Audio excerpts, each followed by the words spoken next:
Today's episode is brought to you by Drift Outfitters in downtown Toronto, Ontario. Drift Outfitters is your source for all things fly fishing. From waders and boots to thread and feathers, Drift has it all. They're now open for in-store shopping, but with a COVID times twist. Along with mandatory masks, a few other things have changed. So check in on their website to find their latest updates and policies. Safety first, fly fishing second. Curbside pickup for your online or phone orders is still a great way to get all the gear you need, and they're still shipping across Canada for free on orders over $100. Visit driftoutfitters.com to learn more. Today's show is also in collaboration with Ontario Out of Doors, Esnagami Lodge, Costa, Arc'teryx, Chums, and 40 Creek Whiskey.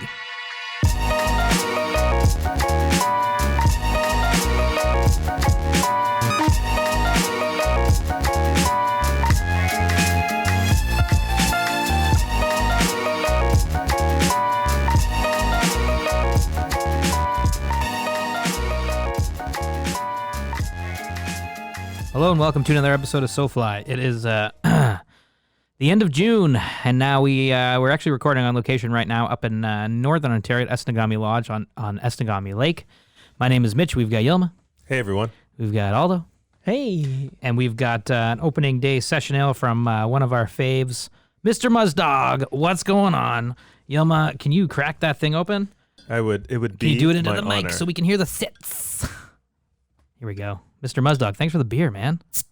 Ooh, baby. Oh, that sounds good. So Mr. Muzdog on Instagram, he's a friend of the show, and he made some. What's the story behind this beer, guys? Well, it's called the Opening Day Session Ale, and he brews a beer for Trout Opener every year. And he's got a really wicked. The label is awesome. Yeah. It's an old painting of his dad, actually. Man, it's cool. On the river, wading and fishing for trout, and It's a beautiful painting. and it's the opening. Rod Murray. Yeah, Rod. Shout out to Rod. He met Yilma and I in the parking lot, and we socially distanced a beer handoff Man. on the Grand when Yilma and I were fishing the Grand about a month ago. Yeah, that's correct. Yeah. Yeah. And so we wanted to save it for a special occasion. Yeah, Rod. Man, We're up at Esnagami Lodge, and this feels pretty special to me. So we brought your beer all the way up with us. We drove 13 hours from Toronto all the way to Nakina, Ontario, which is in the Thunder Bay district, and took a float plane ride up to the lodge. And your beer was all packed away. So we're gonna do a little cheers. We're gonna take a sip of this beer before we rock and roll and talk about our trip up here. Cheers, guys. Right on. Look at that. Let's see what this is. Delicious. That's really nice. Oh, that's really nice. That's really nice. Oh, that's Thank you, nice. Rod. Thank you, Mr. Muzdog. Very refreshing. We'll see you on the river when we're back. Yeah, this is actually really good. It's really good, guys. This is so this is cool because we're recording actually in cabin 2 right now. We're in cabin 2 at Esnagami Lodge. Let's just get into this here. So how did we end up here? Aldo, remember back in February? February. We went to the Toronto Sportsman Show. Remember? Yeah, we went to the sport fishing show. The one that's in Mississauga. Yeah. Okay. Yeah. So we got invited by Bernadette from Northeastern Ontario Tourism to work the booth with her, say hi, and talk about fly fishing in Northern Ontario. Yeah, she introduced us to Eric Lunt, who Eric owns Esnagami Lodge up here in Northern Ontario, and we got talking with Eric, and he was showing us pictures of this lodge, and it's like, he's been in operation now for 30 years, and the pictures he was showing us of the fishing up here was just insane, like classic Northern Ontario stuff, right? Big walleye, big pike, but then also like these big brook trout, and we were like, that is cool, man. And so we got to talking, and he said, you guys should think about coming down here in the summer. And so we're like, well, I mean, obviously it's like a no-brainer. It's like, yeah, we're 100% down to do that. And so we did, and thankfully, I mean, it was a little iffy for a minute there because COVID. Yeah, it was kind of weird because, obviously because of COVID, but Yeah, we weren't sure that we were going to get down here. Get down here because of the travel restrictions, and then up here. and then up here, way up here, and we were worried about the travel restrictions, and then week by week they kept getting better and better, and then it was like, okay, people can go places, people can go hang out in social circles of 10, which meant that us three could hang out, and also we could bring Adis, our videographer, photographer, buddy, which we Yeah. got a big shout out to Adis. Shout out to Adis. He's filming Yeah, us shout right out to now. Adis. He's filming us right now. Yeah, pass me that book, man. He's passing us the Thanks, man. shot list right now. Yeah, and so he's been here all week, and we actually took his car up north, Yeah. which is rad. Thanks for the wheels. There's the wheels. Thanks for Leia. shooting, man. It's been super fun.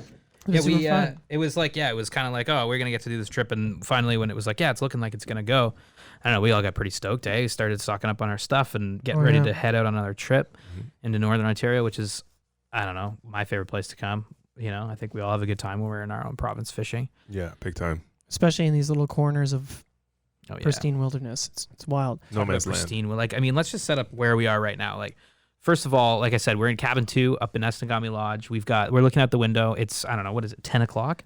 It's 10 o'clock. It's 10 o'clock. It's brilliant. Well, okay, maybe not brilliant sunshine, but it's a brilliant sunset. Pretty bright, man. It's like, it looks pretty- like 5 o'clock normally. Yeah, it does. And like I'm seeing purple hues and pink hues. I'm seeing a very calm lake, Beautiful a night. very still forest.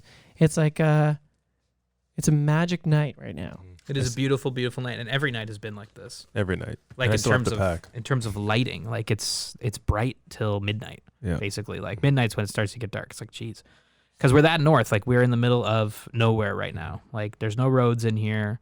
The only power is a generator that Eric runs and the team here run till midnight, and there's no cell service or Wi-Fi except at the main lodge because they have satellite internet. Yeah. We're like in the middle of nowhere. Yeah, I FaceTimed my dad the other day. He's like, "Where are you? It's bright." It was his birthday, right? Yeah, it was his birthday, and it was dark where he's at. And he's like, "Where are you?" I'm like, "It's like 5 o'clock where you're at." I'm like, no, it's the same time. Same just time, bright. same place, baby. Yeah. Yeah. Yeah. I mean, yeah. What a beautiful place. Okay. Right. So we drive up. This is the second time we've done a big drive Mm-hmm. In Northern Ontario. in Northern Ontario. Wait, first of all, can I just say this is the first time we recorded all together in like a while? Oh my God, that's Look true. at us. We're in the same room. We're using Hey, our guys. microphones again. That's We're in the fun. same room together using our microphones. I can see. I can touch you. I'm Yeah. touching Mitch. Yeah. There's been a lot of touching this week. We could cheers. We can hang out. It's crazy. It's great. Man. Okay. Anyways, sorry, Aldo. No, I don't know. Continue, my friend. Should we just jump into this? Yeah. Okay, so it's 3:30 in the morning on Friday, and Adis is picking me up, and then we go get Yoma, and we get Mitch, and then we hit the road, Mm-hmm. and then we make the drive. And it's a familiar drive at this point because we know we go to Temagami so often, and we stopped off in Temagami to have breakfast because we got there at 8 a.m. Yeah. Eric made us breakfast. Yeah, burritos. Breakfast burritos. Oh man, that's right. God, that feels like so long ago. Feels like a month ago. Yeah, Karen and Eric made us breakfast burritos and gave us coffee, and man, it wasn't that crazy. We were at Temagami by like what time was that? Like 7, 8 o'clock. Like 8 a.m. Yeah, I'm pretty it's sure. it's Yeah, crazy. Yeah, it was perfect timing. I didn't sleep at all the night before. Yeah, no. We were all texting each other in the group chat, and everyone's like, "I'm still up." It's like midnight, and we were getting up for 3 so we could hit the road. I mean, geez. So that coffee and breakfast burritos were a very welcome. Yeah. Man, that's awesome. Thank you Yeah. guys. and in their new digs. Oh man, such a cool building they got there. Yeah. Oh, Right that in the heart of patio. Temagami, yeah. I told them no one's gonna take your canoes out because they're just gonna stay at the patio. And hang out. Yeah. I know, it's a That might beautiful be the spot. goal. Yeah, true. It was a great pit stop for sure. And we saw a couple of people heading out for trips, which is cool that, people are, I mean, summer's here, so it's great that people were heading out and getting ready for to go out on the water. Mm-hmm. But then we kept going. We blasted up all the way to like Moonbeam. Moonbeam. Well, so it's the first time when we went to Hearst 2 summers ago, which sounds crazy to say. We passed a town called Moonbeam, and they've got this awesome sign. The town sign is on a UFO. Yeah. I want to know the backstory to this. Yeah. I don't know it. I But read a little bit about it. There was a UFO sighting there. Big one. like an Area 51 kind Kind of of like that kind of thing. Yeah. Like, yeah, exactly. It's Ontario's Roswell. It's like Roswell, exactly. Oh wow. It's in a Tragically Hip song, Gord Downey sings Moonbeam, Ontario. He wanted to go there, and they went. Okay. Moonbeam, Ontario, man. Nice, man. Well, yeah, you'd be like all the Wait. hip fans out there. Did he actually? I'm assuming because he says all the places I've always wanted to go. Never been and always wanted to go. Yeah. I can't remember what song that is. Love the hip. Yeah. But we went, man, and we stood next to the It was coolest hot town sign ever. It was, as It was hell. hot. It was it hot. was like 40 degrees. Which is funny because I remember that Yeah. the last time we went to Hearst, it was the same. It was like 1,000,000 degrees. Mhm. We actually stopped in Hearst for food. Yeah. Yeah. Where'd we stop again? Oh, yeah, we got McDonald's. McDonald's. Yeah, that's Oh right. yeah. McDonald's. Okay. Let's go a nice cool little. What'd you get? Yeah. We went to this really This cool little burger joint. it's kind of Scottish burger joint. Yeah, McDonald's or something like that. It was really good. I think the Big Mac's going to be a hit. With a yellow and red tartan. Yeah. The moonbeam sign, though. We stood next to the moonbeam sign, and it's like a UFO saucer. Check out our Instagram or something, because I'm sure we're going to post that picture somewhere. Yeah. It's the coolest town sign ever. It's literally like a diagram of a UFO with a little alien in there. It's a UFO. Yeah. It says moonbeam. Yeah. That's basically all there. That's basically all there is there, and like with aliens sticking out of the windows. Small community, right? Big, aliens sticking out of the windows. Big sky country. Looks cute. Yeah, that's when you're pretty north in Ontario. Yeah. Oh yeah. So then we went. We fueled up our tummies in Hearst, and then we hit the last leg of the highway to Long Lac. Yeah, that's the. We did see 2 moose on the highway. Yes. Yeah, which was kind of the first bit of wildlife we saw. We did 2 juveniles. Well, one of them was little, but the other one was kind of big, man. Like that Really? one we spotted. I did not see the second the one. Trans-Canada. Yeah, it was. I saw the second one too. It was a thick boy, and it was just standing in the bush, just kind of like staring. Yeah, just chewing. His mouth was like. Yeah, he was just staring into like, I don't know. He was just looking. One eye was going one way, the other eye was going another way, and he was like big. I was like, okay. The other one was a teenager, and he ran across the road. Right. Like, jeez. Yeah, right near Temagami. Yeah, so I was definitely like, I was gripping that wheel, looking, trying to like see everywhere at once. Mm-hmm. Isn't it funny that moose just they have a whole wide wilderness to hang out at, and they're They just right by the Right, a road, highway. chewing and looking at us. I think I just Just want chewing. to, just want to see people hang out. But yeah, we did see a couple moose, and then we just banged that highway all the way to Long Lac. Yeah, it's pretty interesting. Like there's no service whatsoever between Hearst and Long Lac. Yeah, I mean, like this is Like radio drops at one point. this is like as north as you can drive on highways in Ontario. I'm sure there's like logging roads and stuff like that, but this is like, the main highway in Trans-Canada. And so we drove all the way to Hearst and it just kept going west until we hit Long Lac. Yep. I'd never been to Long Lac before. Me either. We got some brews at Got the some LCBO. brews. Yeah, nice people there at the LCBO. And then we kept driving a little bit longer to the 10 between minutes. bridges in. Which was a great experience. It was an awesome little spot. Yeah. If you guys are ever outside of Long Lac, Ontario, check out Between Bridges Inn. Actually, if you come up to Esnagami, because we will talk about why you should come here, because this is the craziest place ever, especially if you like fishing walleye at this time of year, or giant brook trout, or big pike. And if you don't like fishing any of those things, then you're a maniac. But if you're going to come to Esnagami Lodge, check out Between Bridges Inn, or just ask Eric for his other recos. But we had a great experience. Yeah, they were really, again, because of everything that's happened, they weren't able to open their restaurant. So they made sure we had food and a way to get that food. And that was really cool. And they said even if we were late, that they would order pizza for us and make sure it's in the room. We got some chicken wings. But instead, we got chicken wings. Yeah, We just watched Bob's Burgers and ate a bunch of wings and then fell asleep together in the hotel room. I actually remember sleeping pretty well. Yeah, pretty good sleep. Yeah. I know Adis and Yilma were sharing like a double bed. Yes. You guys it are was a both double like bed. 80 feet tall and pretty big guys. And Yeah. I don't know, that didn't really make sense. It didn't. That, It didn't. That Aldo and I slept together. It didn't, but we had a great little sleep. Hey, you know what? We made Little. Very little sleep. Yeah, it's a good hotel. What do you think about it, Yilma? What do you think? I enjoyed that. I enjoyed that whole experience that day. It was great. Yeah, it was fun. Car rides are fun, man. Yeah, the sleep meep. You know what I mean? That's what I'm saying. Sleep Cares. neep. We'll Sleep we'll neep. get sleep later. Yeah, sleep is for the dead, man. Yeah, I like our camaraderie Rock and in roll. those hotels. Sleep is for the dead. Shout out to those hardcore fans. It was a good time. I mean, I like road trips. When we were like, I don't know, probably when we hit Temagami, I was like, this is fun. We were just joking around, laughing, having a good time. Yeah. Well, I think to your point about being in the same room together right now is that, Yilma and I got to fish together this year, but this is the first time we got to fish together, Yeah, All of us. this year.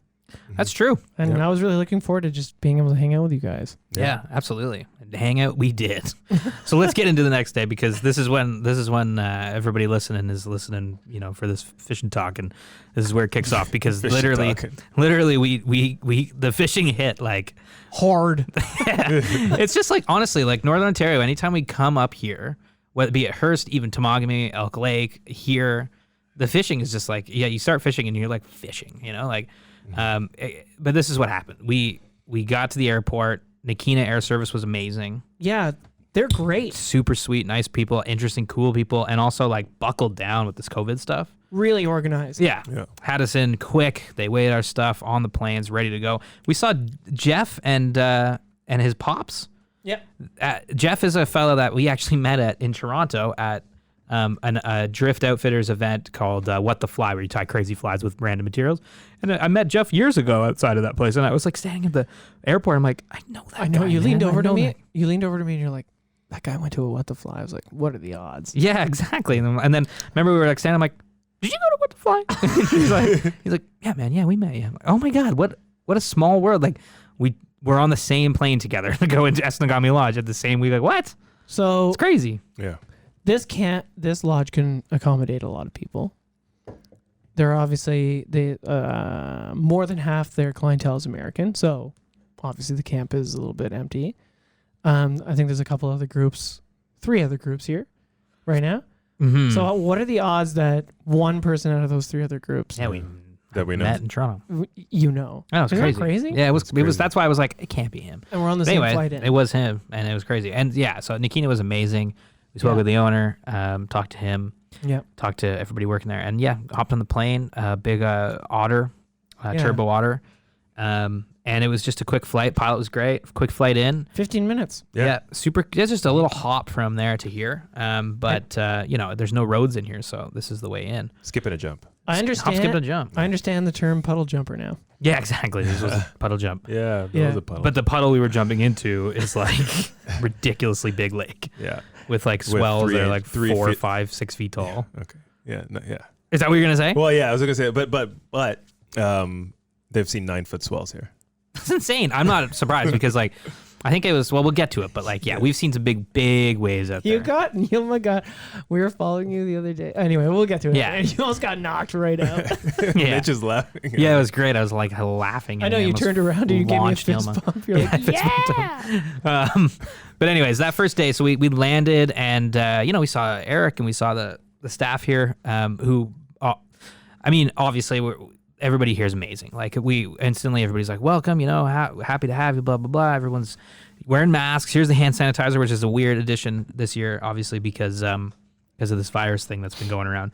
But virus? yeah, I know. Oh, I forgot about that. Yeah. Oh, I know. Me too, kind of actually. But anyways, yeah, we met everybody. We high-fived and unloaded our stuff, and yeah, cabin 2 headed up here. And Eric's like, "Get your stuff ready. We're gonna go out. We're gonna catch some walleye and have a shore lunch." And it's what time? What time is this? Probably 9:30. Yeah, Yeah. 9:30, 10. Yeah. Yeah. Yeah. probably about that. Yeah, our flight was at it was scheduled for 8:15. I think we were a little later than that.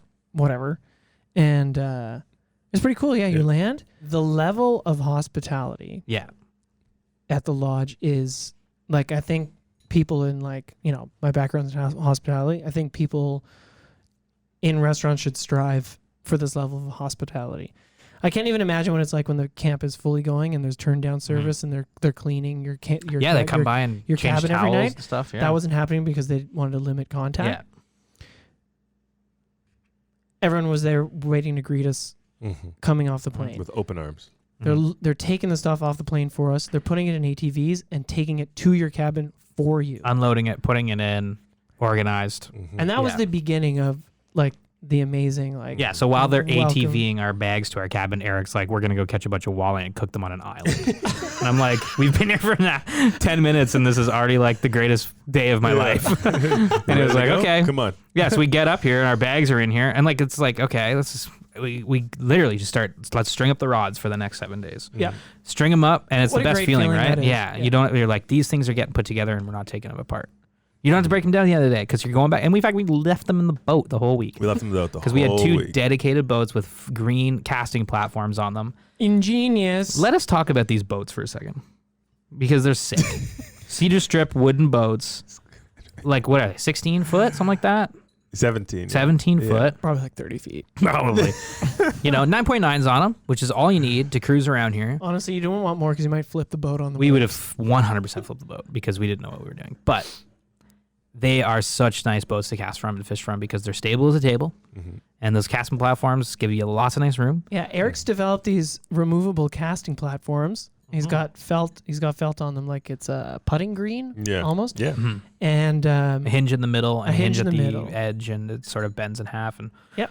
Yeah, it's great. Goes in between two seats, so seats, you yeah. can turn any one of his boats into a fly fishing boat Yeah. with a casting Super platform. smart. And we had those 2 dedicated boats for us the whole week, and Yeah. we just left all our gear in them. Yep. Eric's a big fly fisherman. Spay fishes back. They live in London. Yeah, let's talk about Eric for a second. Yeah. Here. Eric and his fam. Yeah, Eric Lund and his wife Sue and his kids Liam and Rowan. They're all up here.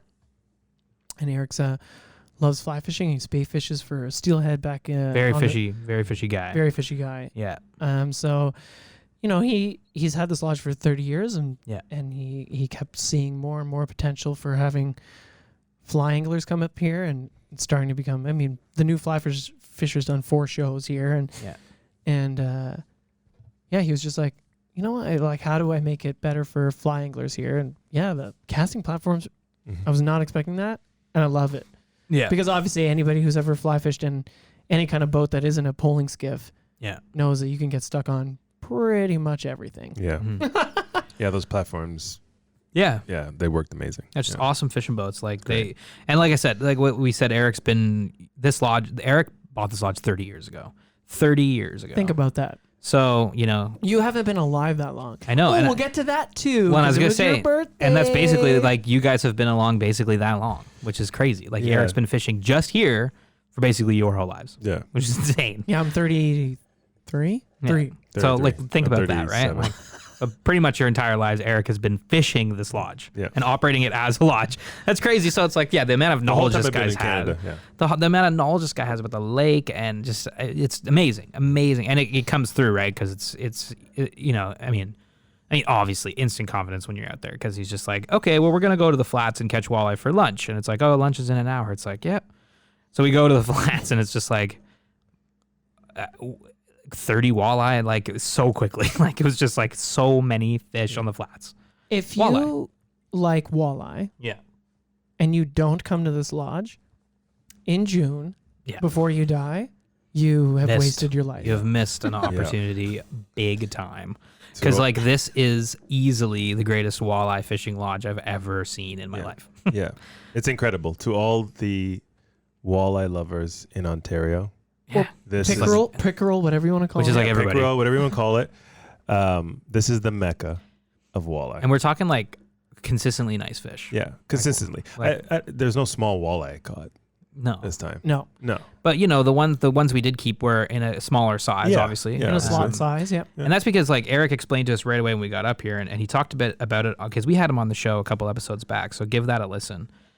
He talked about his catch and release program up here, which was it was actually it was ahead of his time, really, because he said he saw this lake, he saw this lodge, and said at the time anglers were coming up here and they were keeping big fish and releasing the little fish, right? Thinking, okay, the little fish will spawn, the big fish are kind of at the end of their rope, so we'll eat those, which is the complete opposite kind of thing that you should be doing, because he's like, the big fish are the spawners, right? Like their genes have carried through and they're alive and living and thriving and spawning, thousands of fish every year, tons and tons of fish. Yeah. The little ones are the ones Yeah. you can keep. So he started this program, and to discourage people from to help the fishery really become something special, and it like it worked in a big way. There wasn't a cast where 5 to 6 walleye weren't following my fly. Yeah. We're not even joking. I'm not seriously. I'm not joking. Like they didn't hit every time, but every cat. Like I had a big, for the most part, like because we were trying to catch pike. Blinky. We had You had those Blinky on. blinky on. Yeah. One of those big Attawapascat pike flies, and even they were even just following that. Like right up to the side of the boat. Yeah, you'd have like 3 to 5 walleye just following. So within 45 minutes, we caught enough for lunch. Yeah, exactly. Like, and we're Actually, like probably in about 5 minutes, but still. so quick, like Yeah. so fast, and we're like, okay, well, this is amazing. Obviously, like we've just caught tons of walleye, and we're gonna go up shore lunch already. Yeah. And it's like we've been here for like we've I been remember, fishing 'cause for I like was- I was 40 minutes. Finish. Didn't I have the camera and I wasn't finished setting it up, and then we had lunch? That's Yeah. how fast it was. pretty much. Yeah, no, it's insane. it was nice also to get that time with Eric too, to just Mhm. like get to know each Yeah, other, fish and together. Yeah. for fish the first together, time. and start chatting. And then, I mean, what a great way to. I mean, a meal is always a great way to get to know people, and an even better way is to Yeah. have a shore lunch on an island in the middle of nowhere. Yeah, and I mean he on brought a, it. He on brought a it for lake us. where the guy knows it better than Back of his anybody. hand. Yeah. And like we're talking like Esnagami Lake is a big, big lake. Like It's a fucking huge lake. tons of bays, lots of like just the topography all kind of, if you're new to it, looks the same, right? Because there's no necessarily to us, right off the bat, there's no hugely like big defining characteristics. It's like there's trees, there's outcrops, there's rocks, there's bays, but it's like that one looks like that one looks like that one, and it's like you get lost really quickly if you have no idea where you are. And we didn't, because this is the first time we were here, and like massive lake. So when we hanging out on that island and eating, I mean, Eric cooked us German potato salad, which was a recipe he talks about in a video we're gonna do, because we interviewed him today and he was talking about it, and it was like these potatoes and butter and onions and all this stuff. Oh, so and it was really delicious, and he fried up some fresh, like literally caught minutes before walleye, and he filleted it so fast and in the pan, and some beans, and we sat out there and we had a lunch together, and it was like after this COVID world that we've been living in for the past few months, suddenly we're in the middle of nowhere, connecting with no cell service, and we're back together. We got Adis there. He was blue kiss. And we've got, Eric, our new buddy Eric, and we're eating walleye. And it's like, okay, this is gonna be a good time. And it set it up. What an icebreaker. Yeah, absolutely. Is that an icebreaker? What an introduction. Yeah. Like what an introduction to this beautiful place and this lodge experience. Because we didn't, we've never I've never done a lodge experience like this. I mean, this is like legit. This is a legit lodge, like a really nice place. The cabins are beautiful. Great cabins, yeah. Like spacious. There's wood heaters in them. There's fan ceilings, nice comfy beds, a shower with hot water, like a great bathroom, a kitchen with a stove and a fridge. Like, it's legit.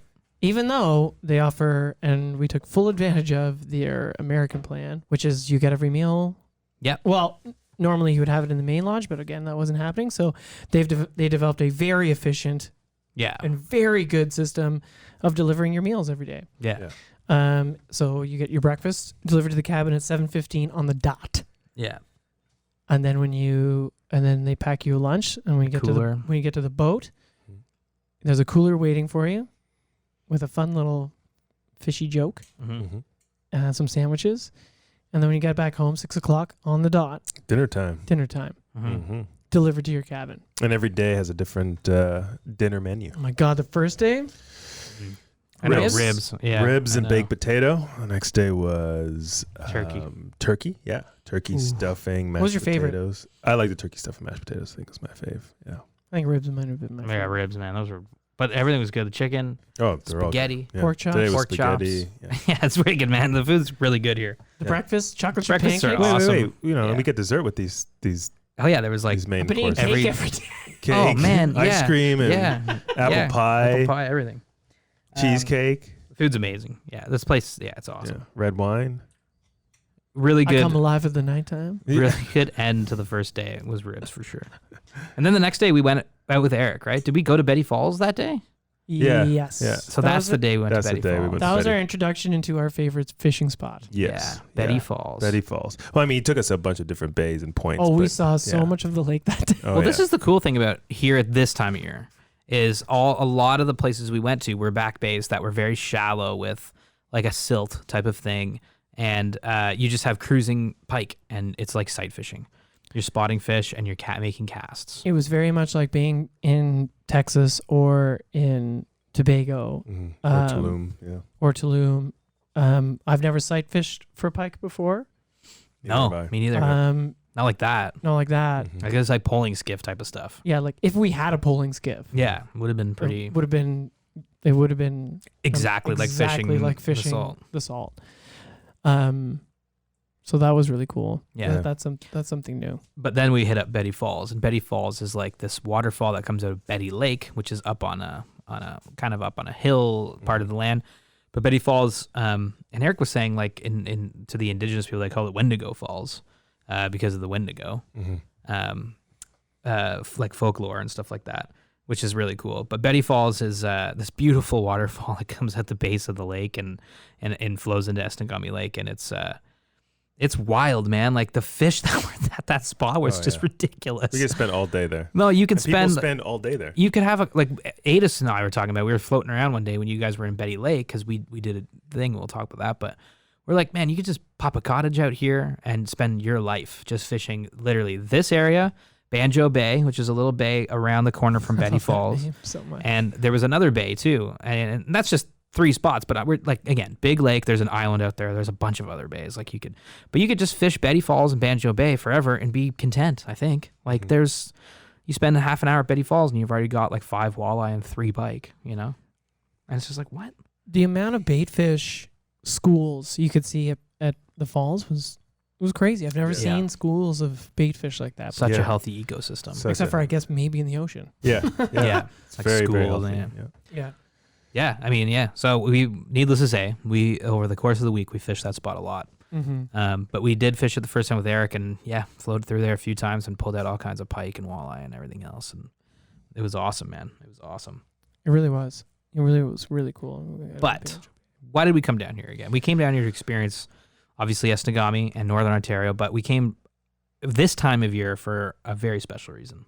Yeah, and that reason is the brook trout. Like anywhere, the water body has seasons, and right now, if you're on Esnagami, you'll catch every walleye in the lake if you want to. There's a group here. In 3 days, they caught 400 walleye. Yeah, 400. Yeah, I know. I feel like the people listening to this think we're joking. I know. No. This is not an exaggeration. 400. Yeah. Mhm. So, it's not that you can't catch pike. We certainly did. But We caught a lot of pike. We caught a lot of pike and a lot of really nice pike. If you want to come for the monsters, it's easier to find them, just like anywhere, when the weeds grow. Yeah. So the weeds haven't grown yet. That happens in July and August, and they get concentrated in those areas. So that would be the pike time. Not that big pike not time. that isn't the pike That's time. the big pike time. The big pike time. Not that this isn't pike time, because now they're in the flats, and you get to sight cast to them. And how cool is that? Yeah. Tons of walleye all the time. But there's something really special that happens at this time of year, and that's the whole reason why we came here, and that was for the brook trout, Yilma. Right. This is my first experience ever fishing a river like this that you only read in books or see on the YouTube video of like 3 to 6 pound brook trout, 12-inch brook trout to 22-inch brook trout have been caught here, and to be honest. The smallest brook trout that I caught was about 14 inches, and that and people spend their lifetime. I was talking to Ada's, and our guide was like, people spend their lifetime trying to catch a 14-inch brook trout, and that was the smallest one that I caught. Yeah. Today. Yeah, it's insane. It's insane. It's insane, man. It's insane. You did that trip today. I did it today, and listen. As soon as I got up in the morning, I was excited. I mean, the night before, everything's packed up. My fly boxes have the woolly buggers and my stoneflies, my golden stoneflies, and and my Chernobyl ants and everything that they told me to pack up. And I used every single one of them. Mm-hmm. Well, I mean, kind of them. I didn't use every single one. I just didn't really change my fly that often, and I just had a great time and caught some big brook trout. And I just don't know how to describe this with words, because I was in awe as Adis. Like, it was just a wonderful. Are you gonna do an interpretive dance? Because I will interpret it. Here, let me paint the scene for you. His hands are Through up. dance. We drive across the lake, so it's 20-minute. Yeah. One thing, this is a special trip within a trip. Yeah. It's a trip. Yeah. It's a trip within a trip. Yeah. So you're at this lodge in the middle of nowhere. Mm-hmm. You're staying in these cabs with your buddies, and then every day, Eric only lets 2 anglers max go down the river a day to keep it pristine and keep the pressure low. Oh, yes. Which is amazing. So this is a trip within a trip. Yeah, you come here, you come to Esnagami Lodge, and then it's like at this time of year, it's like, okay, now you're going to do the river. You're going to do the river on this day, and you're going to do the river on this day. Our first river experience, Aldo and I went down on Tuesday. So the day after we fished Betty Falls and Banjo Bay, we got up bright and early because Eric was jazzed because he was going to take us out. We got to go with Eric. yeah, Eric's like, let's go. We're doing this thing. We're going to go far. We're going to push down as far as we can. We're not coming back here until 8 p.m. Yeah, we're going to just go. And we left really early and we boogied down there. First of all, we hopped in to one of the boats with 2 motors on it. So he was running dual engines, and so we could just fly there because it's a hike. Yeah, we did that. Okay. Yeah. It's a hike across the lake. Yes, you go across the entire lake. Yeah. So he threw those motors on and we just banged all the way up there. Passed a lot of cool stuff on the lake, like the North Cliffs there and all kinds of stuff. Saw some bald eagles, and then we were in. And it was what they do is they have a number of portages. So it's like it's quick little portages where you park the boat, right? And then you hop on a trail and you walk like a couple minutes and you're at another boat. And so they store these boats at different portages. So you just hop in and go. And on Tuesday, when it was Aldo and I. Can I say something? Yeah. I was so nervous. Why? Well, okay, so everybody, Days before. There are not that many people at the camp, but so the cabins are close to each other. We're interacting with people anyway. You see everybody at the lodge, sipping on Wi-Fi. Oh yeah, true, nice. And somebody, you have dinner at 6. This is kind of how it goes. We would have dinner at 6. We'd finish dinner and we'd go to the cabin to use the Wi-Fi. And look at Instagram and text the girlfriends. Check the emails. Not respond to any of them. Yeah, exactly. Just delete. Just to clean them up. Delete. Yeah, clean them up. Just clean them up. Just so you don't get that notification. Yeah, I hate the little. Yeah. And the people that would come back from the river come back later and they eat dinner in the little store. Oh yeah, because Eric's got a store here. So there's a little store. You can buy merch. You can buy food. You can buy beer. You can buy flies. You can buy tackle, which I think is amazing. Like we're in the middle of nowhere and there's supplies. Yeah, sure, great. And where was I with this? Oh yeah, people are sitting around. So we're sitting around, farting around on our phones, and then the river people would come back and they would be like, "Oh man, we just got back from the river trip." Yeah. And we're like, and we'd all look at each other like, ooh. Yeah. Tell me about it. And then everyone was like, well, how was it? And like, it was amazing. We caught 22 brook trout. And I was like, 22? And then it was like, it was amazing. We got like 18. One of them was 5 pounds. Yeah, one of them was like, one of them 5 pounds, one of them 20 winked inches. at me. Yeah. Yeah. And so the day before my point is the day, everyone was saying, we went, it was great. I caught a bunch of fish. And so the night before I was like, am I going to be the guy who goes down the river and catches nothing? Well, it turns out that was not the case. No, it was not. That's funny because that was real quick. I'll take your time, man. I had the same experience as you on my day, but we'll talk about that in a second. Go ahead. Yeah, I get it. Yeah, we wanted to go and have that experience, catch some brook trout. Like we keep hearing, like, you caught a 5-pound brook trout? Okay, we're used to like 6-inch brook trout, but here we go. Yeah. Anyway, we got in there and we hit the first portage, the first series of kind of rapids, and where you get the first big pool. It's a meandering, tea-stained river. It's beautiful. Super clear water, like ridiculously clear water, like 15 feet visibility kind of thing. Ridiculously clear. And at the bottom of this thing, we get there and I'm just looking at it like, this is the fishiest water I've ever seen. Like those, where you see Ontario, I think a lot of Ontario people will have this experience where it's like, you see a river around, where you're from and you're like, God, that looks like a brook trout kind of river. And it's just like, there's, maybe like chub in there and some smallmouth bass or something like that. But like here, this looked like a brook trout river, just like that. But there was 5-pound brook trout in it, which is like, all right, this is really cool. I mean, at that moment, you start getting shaky and like extremely jazzed because you're like, this is that moment, right? Anyway, Eric's like, all right, just start making casts into that like beautiful pool right there. That just looks buck wild. First cast. Yeah. I got a fish on. I got a nice brook trout. Boom. Just immediately. Immediately had a brook trout on and got it in the net. And I was just like, instantly we have a fish. Instantly we have a fish. And we're here for the next like 12 hours. I was holding the camera. We were like smiling at each other. I was holding the camera and I was like, my jaw was open. I was like wide-eyed, and then Mitch turns around because his back was to me. He turns around with the exact same look on his face. Yeah, and he was like, "What the?" Well, it was like it was like a 16-inch brook trout. Yeah, immediately, beautiful colors. Immediately, bright red. Man, immediately, and then Aldo throws some casts. I throw some casts. we got some walleye out of that run too, because there's big walleye throughout the whole river. My nicest walleye of the trip was Out of that was that river. day. Mm-hmm. Yeah, me too. Yeah. Like nice, like we're talking like 22-inch walleye. Yeah. So we had Thick walleye. We had Mitchie. Shout out to Eric too. Like, and these like, and whatever other guide runs this river. Yeah. That is a long, big day of work for those guys. Rocky River. Rocky River. You're running rapids with a motorboat, which we learned in Attawapiskat is Not fun. extraordinarily stressful. It's Yeah. stressful, yeah. You did a great job, by the way, Aldo. And well, Mitch did too. Oh, you were... In Attawapiskat? Oh, you guys crushed it, yeah. That's cool, man. Thanks. Yeah, the guys did a great job running these rivers. Eric was obviously awesome at it. They're also holding the boat. Yeah. They're holding their boat. They're walking the boat through runs. I don't know if Ethan. Working. I know you guys are a lot taller than me and Mitch, so I know you guys could have probably waited where we can't. Yeah, we're like the little bobbers. We're like we're like little strike indicators going down the river. We're like, help us. Help us. But Eric was like phenomenally like, If I'm like a half as in shape as Eric is at 63, I'm gonna be Happy like, person. That's the very happy second Eric that's in good shape that owns a wilderness lodge.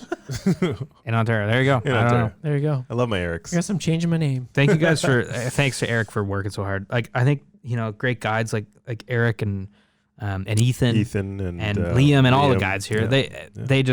They are happy that you're having success and they want nothing more than that, Like that's such a guide thing to work your butt off to get your client a fish big time. and just like and you get so much joy from seeing that smile and there were smiles. Yeah. Because not long after that first fish, Eric's like, cast behind that rock. And I'm like, okay. And he's like, here's a Chernobyl ant. I'm like, okay. And it's like, Have you ever used a Chernobyl No. ant? Yeah, me either. No. maybe a strike indicator. Like it's it's like an inch of foam. And I'm like, yeah, right.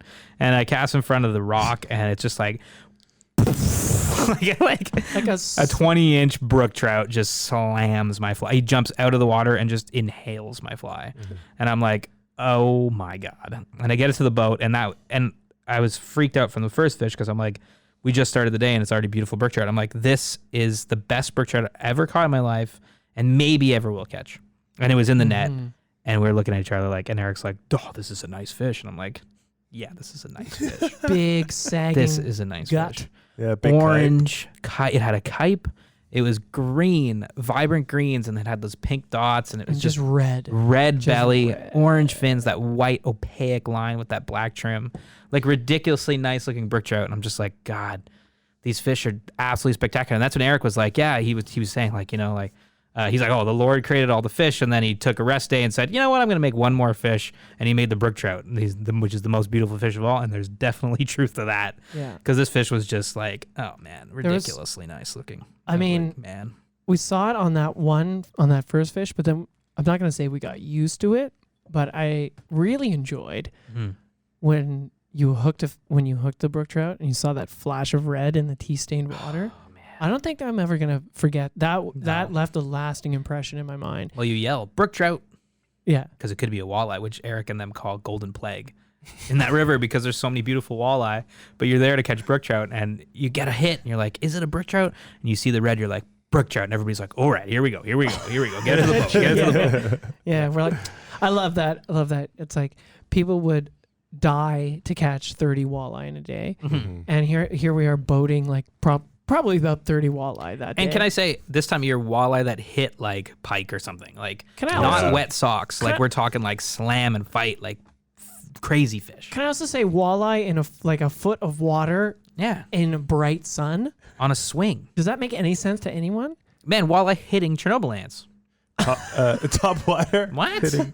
Like 20-inch walleye that'll come up. Like sun. It was sunny. Yeah. It was sunny and it was the middle of the day and the walleye had no problem. It might be this time of year as well. I know Liam was mentioning maybe like this is time, but a walleye hit a stick. I'm telling you guys, like this is what happened. A little piece of driftwood that was passing by my knees. A walleye in front of me. Yeah.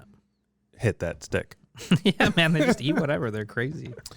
But yeah, the flash of red is a really good point because you see that in the current, you're just like, oh. And then you're like, is it a big fish or is it a bigger fish? And you're like, oh yeah, this is a bigger fish. They hit It's ridiculous, man. Well, you said Jeff and his dad were like, oh, we've been coming here for years. Yeah. Because of the brook trout trip. He's like, the pike are a sweet bonus. Yeah.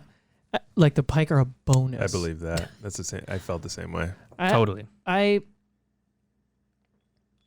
can't. Listen. I got no words for this river trip. I have a couple beautiful. words. I was here fishing for pike, walleye. I'm like, yeah, this is great.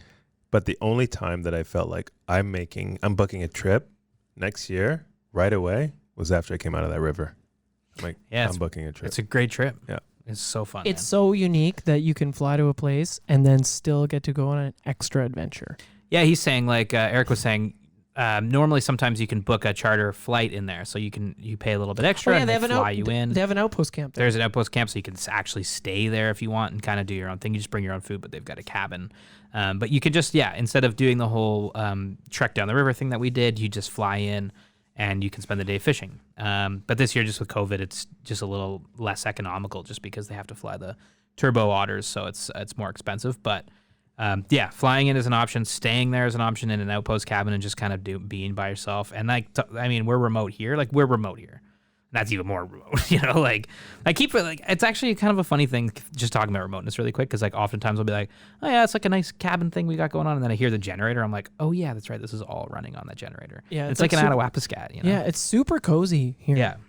Oh, very cozy and easy. The trails everywhere, beautiful. But anyway, so yeah, what I love about Eric is he just loves fishing.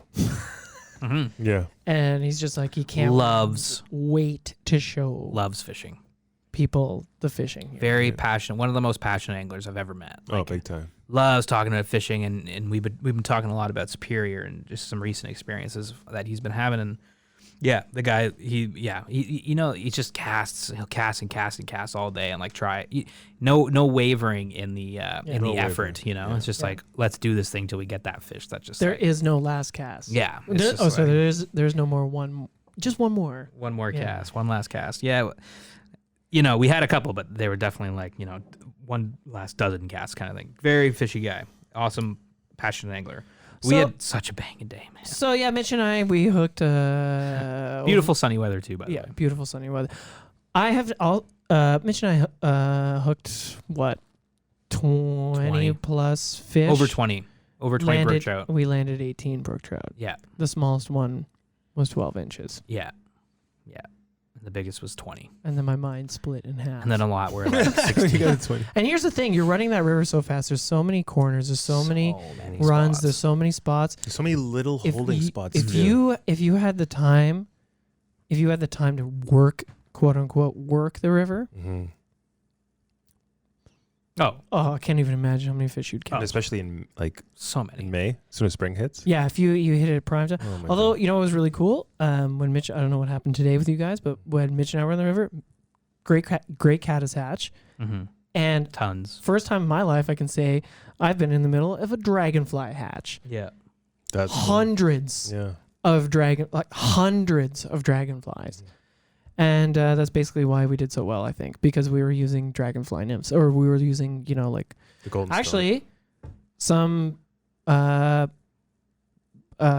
bugger type things that we got at the Living Yellowstone Angler in Livingston. Yeah, Chloe. Thanks, Chloe. Oh, nice. They look like they're like crystal bugger type things with black barbell heads, and those worked really well. Oh, I caught a lot of my fish on that fly. Yeah, we were catching our that fish was from there. That was from Yellowstone. Yeah, it was from Chloe. Thank you. Thank you. Caught a ton of fish on that. It was like on killing the swing, it on the swing because it kind of looks like a dragonfly nymphy shape. It looked exactly like it. Dumbbell eyes, nice flash on it, but also black color, which the fish just like where we go bonkers for black as always.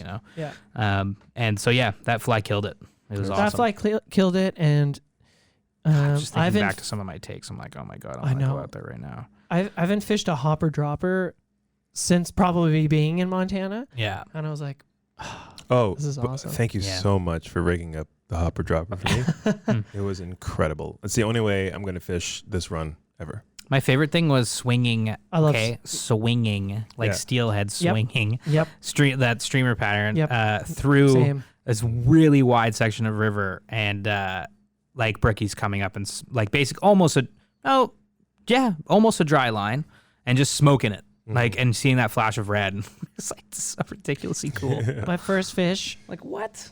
the fish before my first fish, like the first fish I saw was on, it came up for the Chernobyl, and it was just this big, Me too. murderous red flash. Mm-hmm. And I was like, that fish was huge. And it came back up for it, and it turned. And I was like, no. Yeah. And then I drifted a different part, and then my first fish was on a golden stone, and I just remember landing it.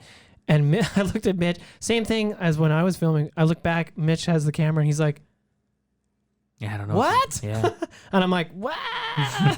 This is one of those places where brook trout eat mice, which is just like so cool. You always hear about that. Yeah. This is one of those places. This is one of those places. Sutton River, this place. This is a mouse-eaten. Yeah, like Sutton River and this place. I mean, like this was a great brook trout river fishing experience. Like, come here and fish brook trout because like you won't be disappointed. This is an Arctic watershed, Mm-hmm. right? So these fish, as Eric was explaining, take a long time to grow because the growing season is very short. Mm-hmm. So when you get a big fish, it's an old fish, and that's kind of an interesting feeling. Yeah, totally. Yeah, it really Like, is. A 32-inch pike is probably 20 years old. Yeah. It was born when I was 13. It's I know. beautiful. I know, it's cool, man. Well, Eric took us into, tells us this really cool story. He explains it in his podcast too, that we had on, when we had him on the show. But it was him and his wife Sue were exploring the river one day a long time ago, and they went into, Eric was told by somebody to like, feel the water when you're in certain areas that look really fishy. And if it's cold, like that's a good sign. There's brook trout holding there. And he's like, I don't know, like how that sounds kind of, hokey or whatever. But sure enough, he was going down the river and he saw something that looked interesting. Like honestly, like he took us there, a real nondescript sort of I love that outcrop. Yeah, outcrop in the river where it's it just kind of goes into it's like a little creek that goes into a swamp, and it's very short, like 100 feet, kind of 200 feet length, kind of thing. And he's like, well, sure enough, I was down here with my wife Sue and put my hand in the water and it felt colder. He's like, okay, I'll check this out. And he drove in there and he looked down in the end of it in this big hole where, the river goes from 3 feet to, 7 feet deep. And he looks down and he sees a whole bunch of sucker, like tons of sucker, like 100 sucker. And he's like, oh man, that's a lot of fish in one spot. And then a couple of them kind of twitch or flitch to the side and he sees a flash of red and he's like, holy crap, these aren't sucker, man. These are brook trout. These are like 4-pound brook trout hanging out, holding in this little Spring Creek type of watery spot. At that time of year, that's what they do. They moved in there and they were just holding there. And he was like, what? And that's when I think they started to realize like, oh, we're sitting on like a brook trout mine here, Mm-hmm. And he says that's his favorite story from the river. And I was like, yeah, I can't imagine seeing like that many brook trout stocked up in one spot.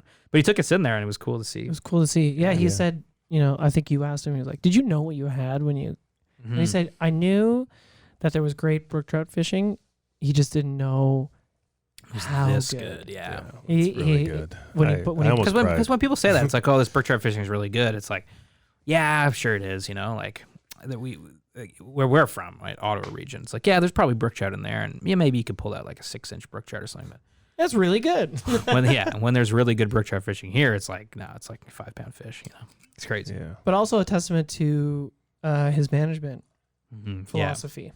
Yeah, because when he got in here, it was the brook trout. People were keeping all the fish they were catching, so it wasn't as good, right? And then he started the catch and release program, and it's very much a catch and release fishery when it comes to the brook trout, which is awesome because I 100%. assume they've seen growth because of all the stuff. And Eric said that wasn't even the best day. He's like, yeah, we did okay. I'm like, man, we got 20 brook trout. That was huge. Yeah, it was like the best day, man. Yeah, that was hilarious. He was like, so it's cool. He was like, yeah, we did okay. I'm It's like, cool. You can do better. what the? I know, man. It's cool. You can do better. Quick pause here. I just want to say that this 40 Creek small batch double barrel is like really good. Yeah. I haven't had this. This is the first time I've had this It's one. new. There's a new 40 Creek in town, and also I like the bottle. It's clear. It's not black. Yeah, it's got a gray cap. It's really tasty. Actually, really, really nice. I like it a lot. 40 Creek small batch double barrel reserve. Yeah, we're sipping this right after Mr. Muzdog's opening day ale. What does it say? Delicious. Finished in American bourbon barrels. It's good. Oh, that's why it has that smoky taste. It's tasty, man. It's really good. Yeah. It's tasty very AF. tasty. I like it a lot. Oh, I guess that's what it means. Double barrel. Double barreled. Ah. Yeah. There you go, guys. Yeah, grab a bottle. Grab a bottle. It's tasty. The rest of the day was amazing because we explored. Eric was like, let's go far. So we went far. We went all like pretty quick. We went past all kinds of runs, and he's like telling us stories of this run and that run, and it was fabulous. Great day. And then we banged back here for 8 o'clock and got some dinner and chilled. I guess it was just such a beautiful day. Mm-hmm. Yeah, it was. Beautiful Yeah. day. Betty Lake was the next day. It was a great day. Liam, Eric's son, took us into Betty Lake the next day. Was that the Wednesday? Oh my God, that was the It Wednesday. was. Oh my God, it was. Yeah. Oh my God. So Betty Falls. Yesterday, No, shit. No. Because no. Monday was Betty. Monday. Was Betty Lake. Monday was Betty Lake. So Monday, we missed it. Monday and then we did the Tuesday. Sunday was the bays with Eric. Monday was Betty Betty. Lake. Tuesday was the river. Sunday was exploring the entire lake with Eric. Yeah. Monday we went out with Liam, who's Eric's So son. let's do a little backtrack here. But we went out with Eric's son, Liam, who is a great guide there. Awesome guy. Super good guide. Very knowledgeable of the lake. Mm-hmm. Good fly fisher. And he took us to Betty Lake, which is above Betty Falls. And Adis and I went in the morning. Yep. Yeah. Adis and I went in the morning, and we caught, I don't know, 6 pike. We weren't there very long. Little guys. And then we were like, okay, the bugs were ridiculously bad walking into the trail. Yeah. We got some cool footage of the bugs because that was the most mosquitoes I've ever seen in my life. Like, that was pretty hardcore mosquito time. And we've been in some hardcore mosquito situations. Oh, and yeah, this was man. pretty It hardcore. was pretty hardcore. This was hardcore. If I didn't have 'cause my it's bug jacket, that's it. I mean, I would die. thick bush, and Yeah. you just skimming trees, and you're brushing mosquitoes off Yeah. those leaves. I mean, speaking of hardcore, we're going in with our bug jackets, being, oh, the bugs are bad. Liam's like, yeah, okay, whatever. He's just like in a t-shirt. Yeah. and has a hood on. He's like, well, Yeah. yeah, they're He's pretty like, bad. whatever. Although they were nuking. Yeah, they're bad. Yeah. Like, if you're not used to the bugs like that, like, and we're not, I like, don't they know. were, Liam had like were gnarly. 100. Yeah. No, I know. Like- Like I looked at Adis's head, and I'm like, there's 100 mosquitoes on your But- head, and I but- brushed it, and it was like snowflakes. But I'm glad we had the bug jackets because Oh, yeah. no, shit. not just because of that, but we were able to experience like what we were looking at Oh, that's a good point, actually. through the trail. It was the prettiest trail. Yeah, you'd be able to not be bugged by the bugs. We weren't able. Yeah, It was the most beautiful trail very nice. I've ever been on. Very nice. Yeah, because you got all the cedar pines just falling down, so it's carpeted. Yeah. You've got all this moss growing on there. You got all these different colors, and then Yeah, pretty you got wild. these hits of like shining sunlight through like the tree. Yeah, we got there at a good time. The occasional bald eagle. It feels old. Like Yeah. a type of age that It feels old is a good way to put it. It feels like it's a type of like age that you can't Untouched forest, man. as a human you can't fathom Mhm. hundreds of years of growth. Mhm. We can't Mhm. conceptualize that really. But you feel it when you walk through those woods, when you see the moss, You know when what? you see that. It's a good way to put it up, because another thing I was thinking about, which I always think about in Northern Ontario, is the Indigenous people that came before. I mean, Edith and I were talking about this, but it's like hundreds of years of people, right? Like living in these woods. And Which like is insane to think about, yeah. having to live in those woods. entire generations of people living, and just like, and it was cool because I was like, man, like, yeah, like we're walking through these woods, and to your point, like, yeah, it looks like old, like you have trees that are fallen over years ago, and now there's just like perfect blanket of moss over them and stuff like that, which is super cool, and it's completely silent. And just walking through there is like, it's cool to think about all the people that like, have come before and lived there. And I know it's crazy. Entire generations. Again, Attawapiskat felt the same when Norm took us past the burial grounds. I was like, oh yeah, right. Like this was a whole, people's communities were here, You feel, I don't know, you feel time. Mm-hmm. Does that make sense? Mhm. I don't know. Forest time. Forest time. It's true. No, I know exactly what you mean. You feel the. I think it's the reason you people like feel- hiking and stuff like yeah, that. you feel the slow passage of time. Mhm. And you don't think about it when you catch fish normally, but when you pull up a fish in here, because like that fish is probably 20 years old, and I'm like, and you start thinking Mhm. about like, and then when Liam today was explaining, he's like, yeah, they probably grow about 2 inches a year, and I caught Yeah. a 36-inch pike Yeah. today. So think about that. Mm-hmm. Yeah. It's like, Yeah, I know. No, it was cool though. And Betty Lake was an interesting lake. oh We- yeah, it was so we- many eagles. With so many eagles, man. Yeah. We didn't like Adis and I did. We did fine. We caught some fish and stuff, but we were looking for the thick boas. But then we ended up paddling, boating out, portaging back up, and then Yilma and Aldo came in, and Adis and I went to Betty Falls. And before you guys talk about Betty Lake, we had a great time. Hey, Adis, we were boating around. I smoked a cigar. We caught a ton of fish. Adis caught his first walleye on a fly rod, and then his first pike on the fly rod. Yeah, he's crazy over there. He's like, I can't believe it. Look at them looking around. And then we caught more walleye, more pike. We just chilled. We ate some lunch, floated around. It was great, man. And then you guys were in Betty. And what were you guys doing in Betty? Well, we got there and like Yilma said, we had a great walk in. And Yeah, we walked into the bay beside Betty. What's that called again? Is that the little bay when you go around? No, I have no idea. Yeah, so there's I a little. no I idea. still don't really know where we are. Right. There's so many bays and stuff. So there's a little bay that's just off, just north of Betty Falls. That it's like a little flat and it's all black, tea-stained water, and we caught 2 pike there. Well, as soon as we got there, we just caught 2 25-inch pike. In Betty Lake? No, in Oh, so you fished before you got to Betty Lake? yeah, we Oh. fished when you guys were in Betty Lake. We were fishing at Betty Falls, waiting for you okay. guys. Remember? Okay. Are you talking about Banjo Bay? Yeah. So, okay, yeah. Oh wait, we're not supposed to talk about this. No, I'm You just can't trying to talk figure out about- what we're bay you're trying to talking figure out about. what you're talking about. Yeah. Hey, my bad. Oh wait, are we still? No, 'cause, like, is this still pre-lunch? This is pre-lunch. Okay, yeah. This is Oh, before, okay, this is okay. before Yeah. we got into Betty Lake. Okay. 'Cause, we were doing half and half, Yeah. right? So Aldo and Yilma were having our time while you were having you and Adis's time, and we were enjoying some walleye and some pike at Betty Falls and Banjo Bay. Yep. And then when we got into Betty, Saw Thick Boy in Banjo Bay. oh, we did and you guys saw the same thick boy when you guys came back out. Didn't want anything. Didn't to do want with anything us. to do with us. Yeah, Didn't care. didn't care. So, but our experience in Betty Lake, well, it was bright sun when we first got in. Aldo got a couple hits off, this little at the top of Betty Falls. in Yeah, Betty that was Lake. pretty cool. That Like was pretty cool. getting to fish the top of The falls. the falls that we were fishing just hours before. Mm-hmm. Actually, a really good fish. And then I lost it. Yeah. And then it started pouring rain, and then we were, we kept fishing. But I think that rain helped because Yeah. after that, I mean, don't put that lightly. That rain was insane. it was insane.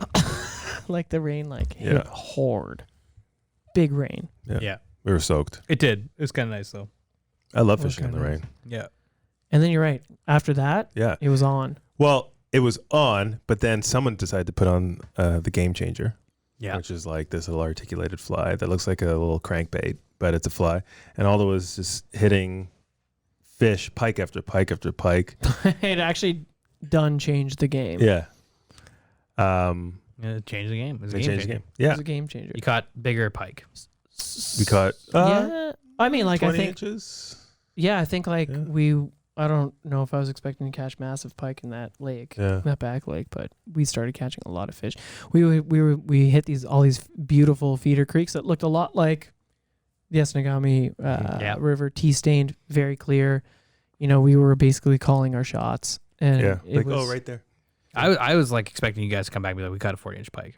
Well, that was the Because it plan. is fishy water. oh, so There are good. some spots. And Liam was like, yeah, man, we've pulled out tons of 40-plus inch pike in here. And I'm just like, this is the place, man. It's going to happen. But it didn't happen in the morning. And I was like, you guys are going to be like, Yelma got eaten by a pike.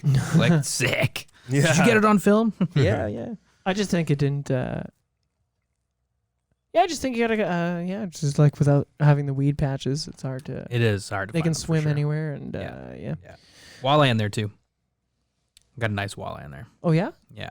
Do we get a No walleye. Right just off that pike. point. Oh, you guys didn't fish the point, though, because you guys fished different spots than us in the morning. Yeah. That's true. Yeah, exactly.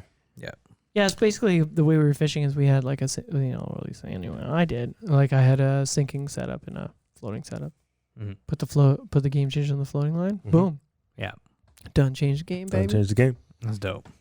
That's cool. So that was the that was whole- Monday. The whole trip we fished with a floating line and a sinking line just to be able to cover bases. You need the floating line, like We also had like Yeah. 40 rods. yeah, we had like 1,000,000 rods. Thanks to Rob at Drift Outfitters hooking those demos up. They gave us some demos, and yeah, we They were were fun to fishing some time cast. around. Oh, a lot. Yeah, I love those Yeah. echoes, man. The Echo Primes are amazing. Amazing. I'm doing echo from now on. I'm doing Yeah. echo for my first steel, my double handed. Doing an echo setup. Whoa. Nice, man. I love Crushing my it. Echo Ion. Oh, It's I great. love it. I Yeah. have a 10 weight. Mhm. Yep. So yeah, we fished Betty Lake, then Brook Trout, then Wednesday we did some We had our chill day. chill day where we went out. The four of us went out Yeah. back to Betty Falls. We fished Betty Falls. It was also someone's birthday. Oh yeah, that's my right. It was my God. birthday.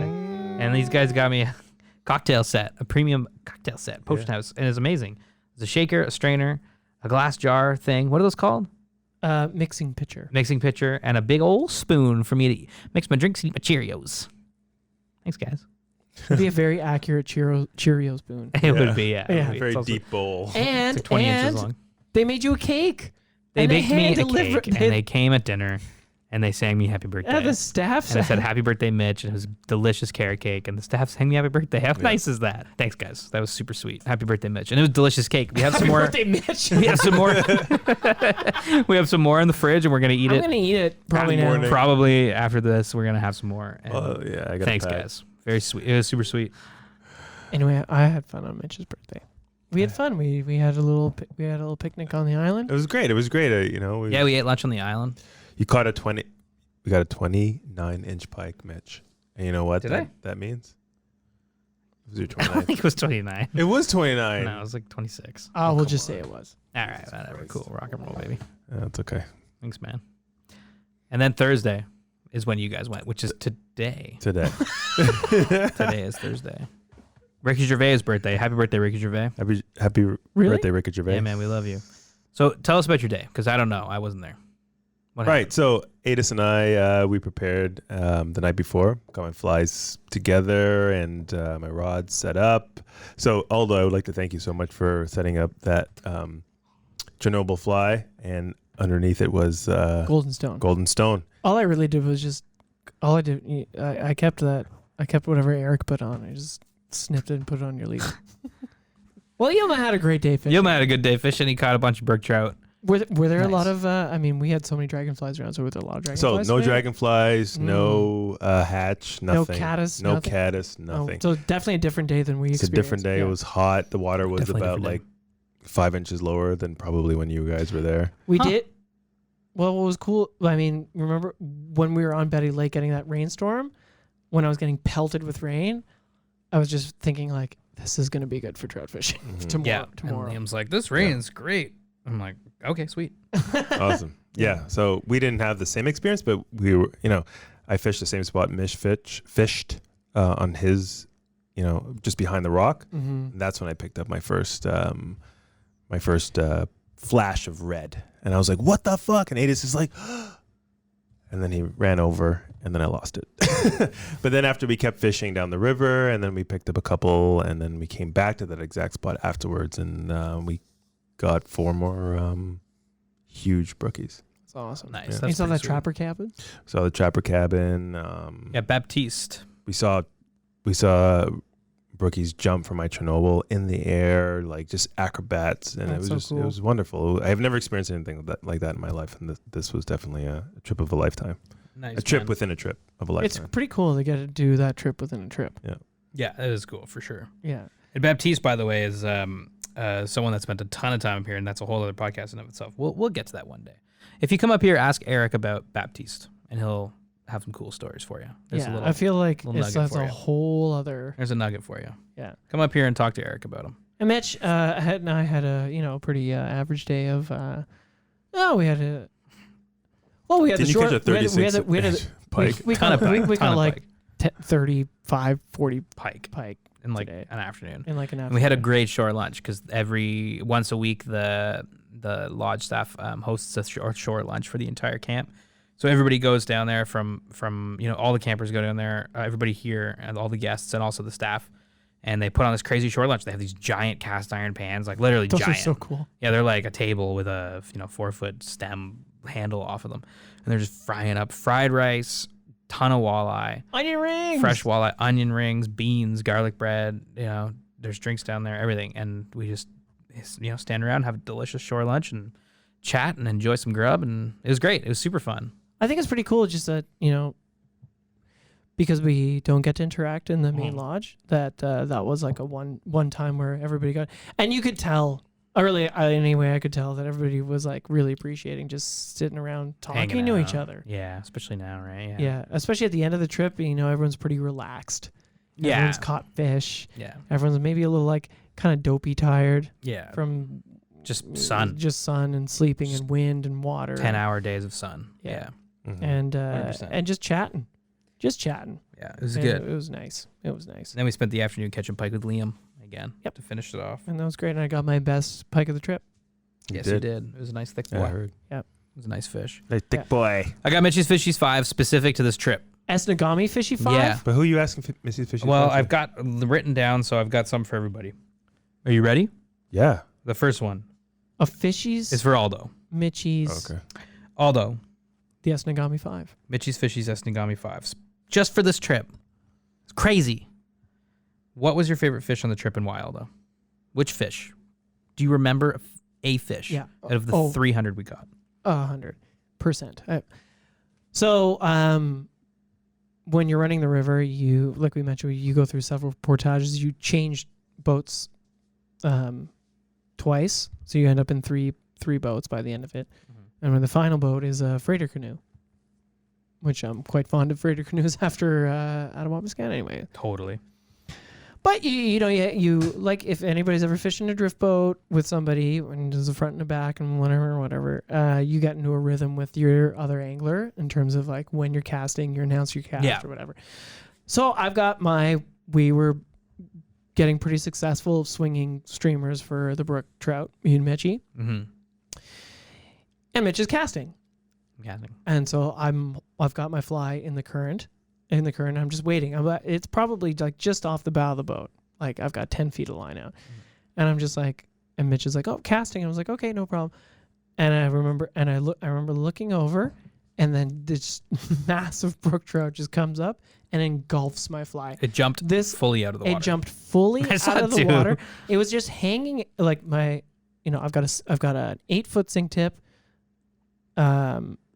And I've got it hanging in the current. Yeah. It's a bunny leech type streamer thing, black. Out of the water. Brook trout skies itself. Like it jumped out. It was crazy. It jumped out. It literally, its entire body was out of the water. It just like a salmon jumping upstream. Yeah. And smoked the fly, and he got it in. And I got it in, and I was just like, holy fuck, this place is crazy. Yeah, it was and sick. I remember, just like this, like there were so many great takes on that trip. Like we had so many great swings and eats and Chernobyl eats and like so many great. There wasn't I think there might have been, out of the 100 pike that I caught this week, there might have been like 5 where I didn't actually see the take, which is pretty crazy. Getting to see every single take of the fly. Mm-hmm. But that was cool, man. That was and it happened to be like a 18-inch fish. Yeah, it was a nice fish, man. Yilma, I'm here. If you could fish anywhere, any spot right now, where would you go? Any spot that we fished this week? This week? Yeah. It's between... Well, you got to have one. Brook Trout. 100%. So the river. The whole river. That's a good spot. I love that spot. Yeah. I'm with you. If I had to choose a spot in the river, it would be the first little waterfall. The first series. After the first portage. Yeah. Or as they say, portage. I like that spot a lot too, man. I'm with you. Yeah. That's 100% that spot. Yeah. I'm with you. Yeah. I'd say Betty Falls too, man. That place is sick. That was my second, but then you're like... Oh, right. I'm like, okay. Fair enough. Okay, this next one's for me. Wait, let me ask it for you. Let me ask you. It's okay. No, let me ask you. Okay. It'll be more interesting. Okay, it's what is your best fishing memory from the trip? Okay, Mitch, this is for you. Okay. Question 3. Yeah. What is your best memory from this trip? Jeez, I didn't see this one coming. Tough one, dude, honestly. No, there's a couple ones. I think, honestly, probably the first day when we were eating a shore lunch with Eric, right when we landed, and it was like we had gotten a bunch of fish, and it's like, oh, we're eating lunch and we're all together and having fun. Mm-hmm. Pretty good memory. Mm-hmm. But I'd be insane if I didn't say my favorite memory was that 20-inch brook trout smashing my Chernobyl lamp behind the rock. And then looking at Aldo, and we're both just like, what? I think that's probably my best memory. My mind bound to him. I mean, that's ridiculous, But there's been a lot of good little moments in this trip for sure. A lot of them just sitting around hanging out with peeps and, and chilling and catching fish. So, but yeah, that brook trout is, that's one I'm not going to forget for a while. I mean, that was pretty buck wild. Everybody, I want to ask everybody this question. Let's start with Yelma. Okay. Well, what do we love, or what do you love about fly fishing Northern Ontario? What do you love about fly fishing Northern Ontario? What is it? You want to think about it? I'll ask Aldo first. Well, it's just more than, I just don't think it's just one thing. Okay, I think it doesn't have to be one thing. It's just, what do you love about it? I love the smell of the air, the cedar pines, the carpeted cedar pines, the water, Yeah. the lakes, the wildlife, the fish, the people I enjoy with, the culture, the friendliness, the hospitality, the sunlight in the morning, the sunlight when it when it recedes, Yeah. the stars at night, the Okay. like everything about it, man. Yeah. Like it's very comparable to saltwater. I mean, I was born in the salt, and I get it, and I love it, and I love the hot water. But I've never been so excited for a trip this year, more than I was when we were heading up Well, we fished fun to Tobago. Yeah. You know, I know, and like I get excited, like, oh, we went to Tobago, awesome. We went to Tulum, oh, that's amazing. We went to Attawabascan, hell yeah. And then we go to Esnagami, and it's like, hell yeah, you know. And like, this is the thing, like, not a lot of people. I think it's rare to go Northern Ontario, even though it's so close, than it is to go to Tobago or to Tulum or to Belize, because everybody knows about those spots.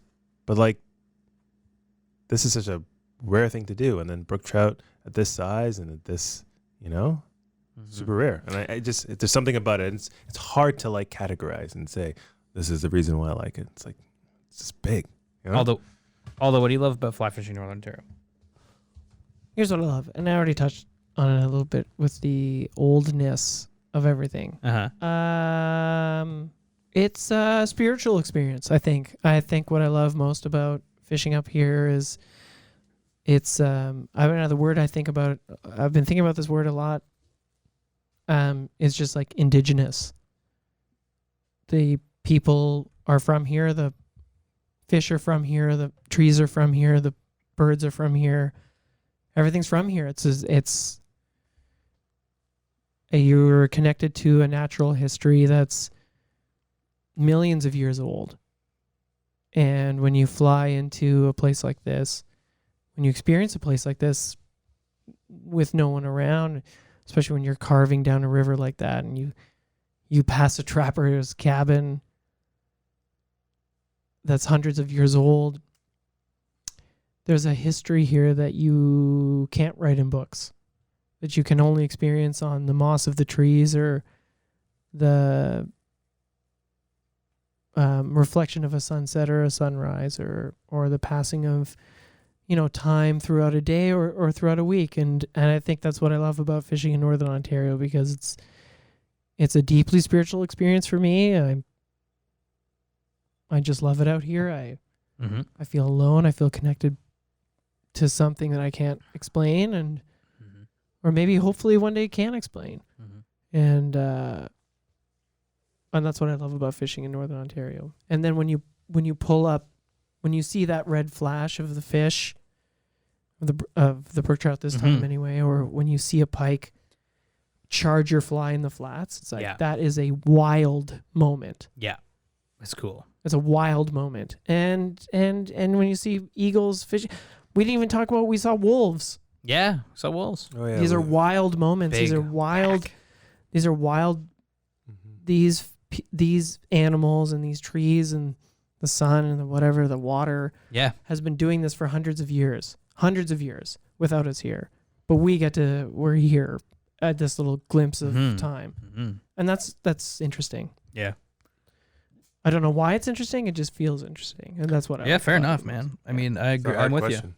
I love fishing Northern Ontario because it's like, it feels like home, but also it's cool to see part of the province that's so many people just don't even think about. It's like, man, like being in Southern Ontario or even Eastern Ontario, it's like, Northern Ontario is like, oh, Algonquin Park, and it's like, man, like there is a lot to see up there.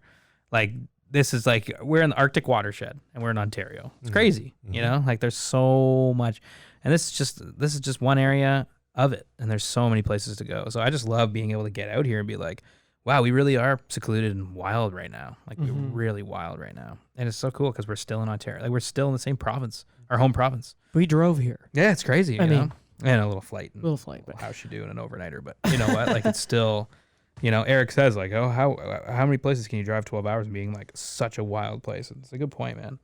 But I also just love, it's just Northern Ontario, just everybody's, it just is like Ontario is its own little culture.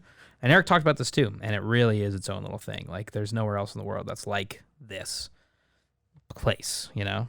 We there was a moment actually, Michi, that reminded me of something you said when we were fishing.